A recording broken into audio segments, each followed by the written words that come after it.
read through all at one time. In addition to his personal story, Mark clearly shows that terrorism is an inherent part of true Islam. And in the process, he clearly proves that Islam is anything but a religion of peace. The book is easy to read. It will open your eyes to the truth about Islam. You will come to understand that we are really not in a war against terrorism. Rather, our war is with fundamentalist Islam. Terror is the method of our enemy. Terror is not the enemy. To get a copy of this book, give us a call at the number you see on the screen. The book can be yours for a donation of $15 or more, including the cost of shipping. One reviewer wrote, "Given Gabriel's background as a former Muslim professor of Islamic history, this book is a bombshell because it is so authoritative.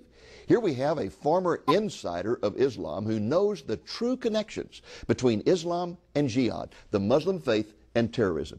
He is politically incorrect because he does not play the game of saying that the terrorists are the extremists, fanatics, but rather shows that the terrorists are true followers of their religion."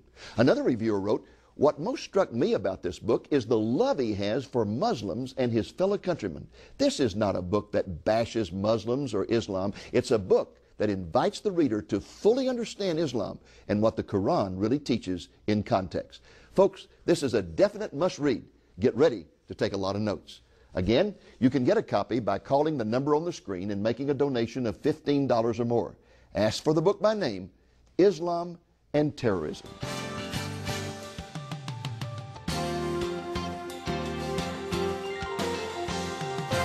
Now, you were telling us that you were arrested by the secret police of the Egyptian government for simply questioning some of the principles of Islam. What happened to you after that arrest? They put me in the little cell in the headquarters of Egyptian Secret Service in the middle or the center of Cairo. They put me for 3 days with no food, with no water, and in the 4th day they start to interrogate me. They took me to one of the offices, maybe it's in the 6th or the 7th floors, and interrogating me during a day. And that 4th day, they start giving me food and water, and because they want to stimulate me and just want to get information that they can. And they find out during the day they cannot just get what they're looking for. And they start interrogating me during the evening time. So the evening time, it was the time of torture. With cigarette, they burned me with cigarette in different places in my body. And you can see here in my hand.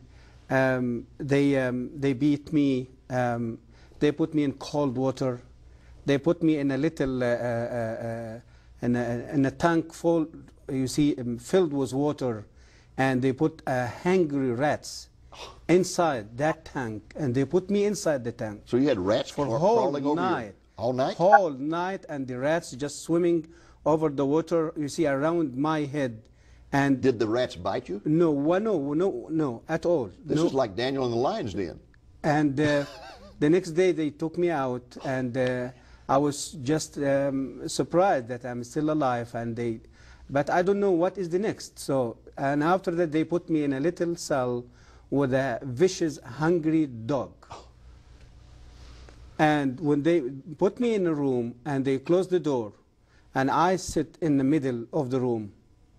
And I was thinking that I'm going to be beaten by the dog. Dog, it will eat me. It will But I was surprised when I found the dog. He just came and sitting in my right hand side. In fact, he licked you on the ear, didn't he? And he licked me in my ears.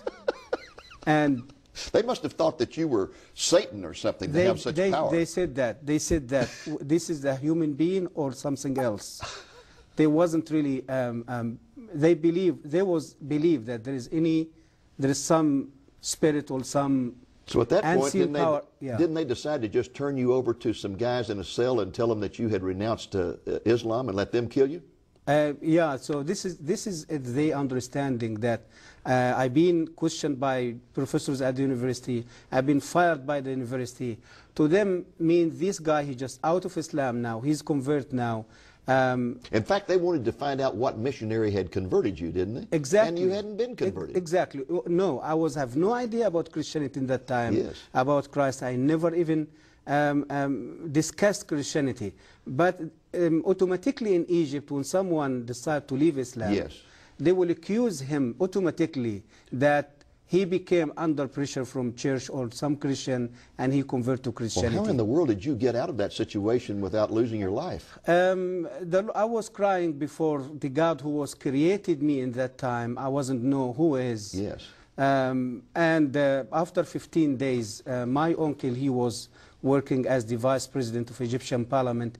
He was visiting Russia at that time. When he came back and he heard about my kidnapping, and so he came with permission from the government, and he came with his car and he took me out of the prison. So you got out of prison due to the political influence of a relative who had been out of the country. Absolutely. And then when you went home, I understand your father tried to kill you. My father, he tried to kill me later, after 1 year searching for God, find out who is God, you see, till I received a Bible from a Christian pharmacy.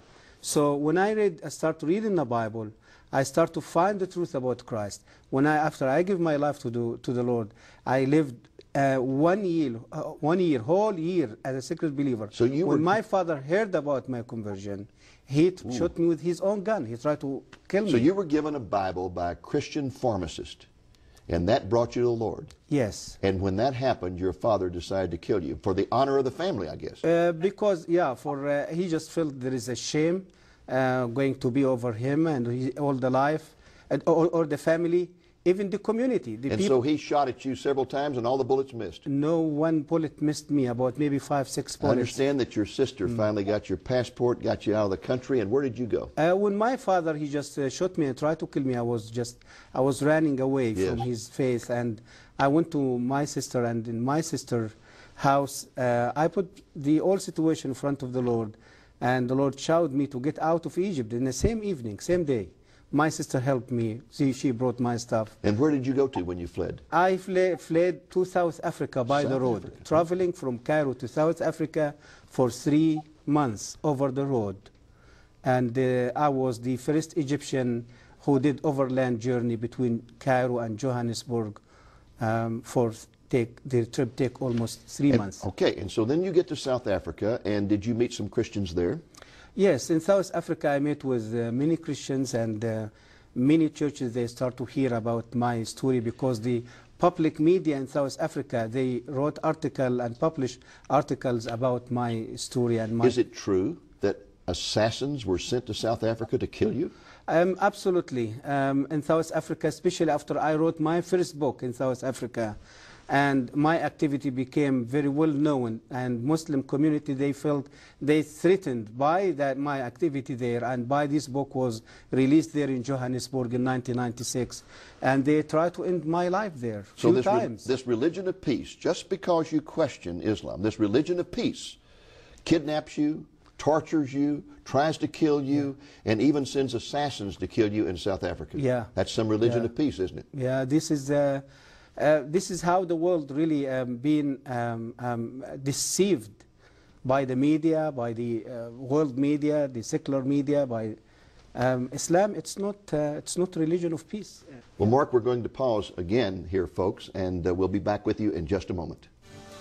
Are you receiving the Lamplighter magazine? If not, then give us a call and request your free subscription today. Every other month, you can look forward to relevant, biblical, and captivating articles.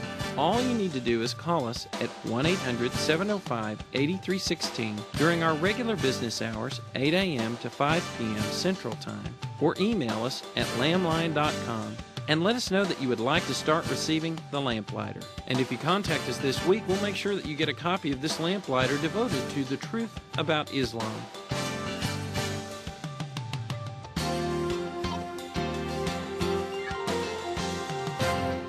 Okay, folks, let's just take a moment to summarize. Mark was a professor of Islamic history at Al-Azhar University in Cairo, and he was also serving as a Muslim imam, the equivalent of a pastor of a mosque, when he would openly question some things about Islam. He was immediately arrested. He was tortured for several weeks, and when he was finally released and went home, his own father tried to kill him.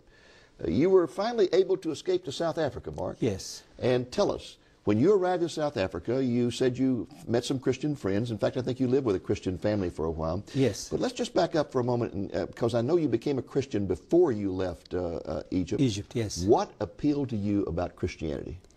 Before I met with Christ, I lived for 34 years under Islam, believing in Islam, serving Islam, learning about Islam, teaching about Islam. And I lived another year without faith. After I find myself, I'm already